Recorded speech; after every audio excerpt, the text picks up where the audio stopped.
അല്ല, അതൊരു award function ആയിരുന്നു. ഞാൻ വന്നിട്ടേ ഉള്ളൂ, ജസ്റ്റ് ഒരു ബിഗിനിങ് ഒരു 2-3 വർഷം. അപ്പൊ എനിക്ക് എന്തിന്റെ അവാർഡ് ഉണ്ട്, അത് ഞാൻ പ്രസന്റ് ചെയ്യാൻ പോയതാണോ എനിക്ക് അത്രയ്ക്ക് ഓർമ്മയില്ല.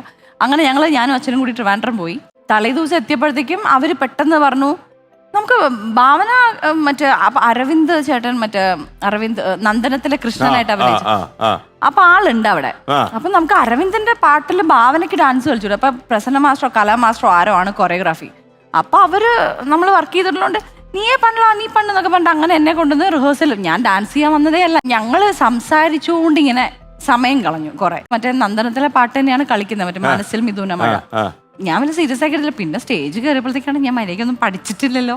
കളിച്ച് ഞാൻ മാത്രം വേറെ ഏതോ സ്റ്റെപ്പ് കളിക്കുന്നു, ഇവര് വേറെ ഏതോ സ്റ്റെപ്പ് കളിക്കും. ഞാൻ എനിക്കും ഇവിടെ നിന്നാ ശരിയാവില്ല എന്ന് മനസ്സിലായി. ഞാനപ്പോ ഇങ്ങനത്തെ ഒരു ബിറ്റാണ് ജഗന്നിതാ ഒരു ബിറ്റുണ്ട്. ആ ബിറ്റിൽ ഞങ്ങൾ ഡാൻസേഴ്സ് ഞങ്ങളെല്ലാവരും ഒരു ലൈൻ ആവണം, സിംഗിൾ ലൈൻ ആവണം. ഞാൻ പിന്നിലേക്ക് എത്തിയിട്ട് അപ്പൊ ജസ്റ്റ് ഒന്ന് ലൈറ്റ് ഇങ്ങനെ ഫെയ്ഡ് ആവും. ആ സമയത്ത് ഇങ്ങനെ കൈ കാണിക്കുന്നത് ഞാൻ ഇറങ്ങി ഓടി, ബാക്ക് സ്റ്റേജിൽ ഇറങ്ങി ഓടി. ഞാൻ സ്ക്രീൻ റൂമിൽ പോയി ഒളിച്ചിരുന്നു.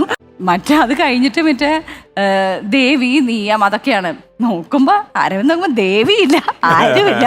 ആ പാട്ട് കഴിഞ്ഞ പറഞ്ഞ ഞാൻ ഗ്രീൻ റൂമിൽ ഇങ്ങനെ വിളിച്ചു, ദൈവമേ എന്നെ കണ്ടുപിടിക്കല്ലേ.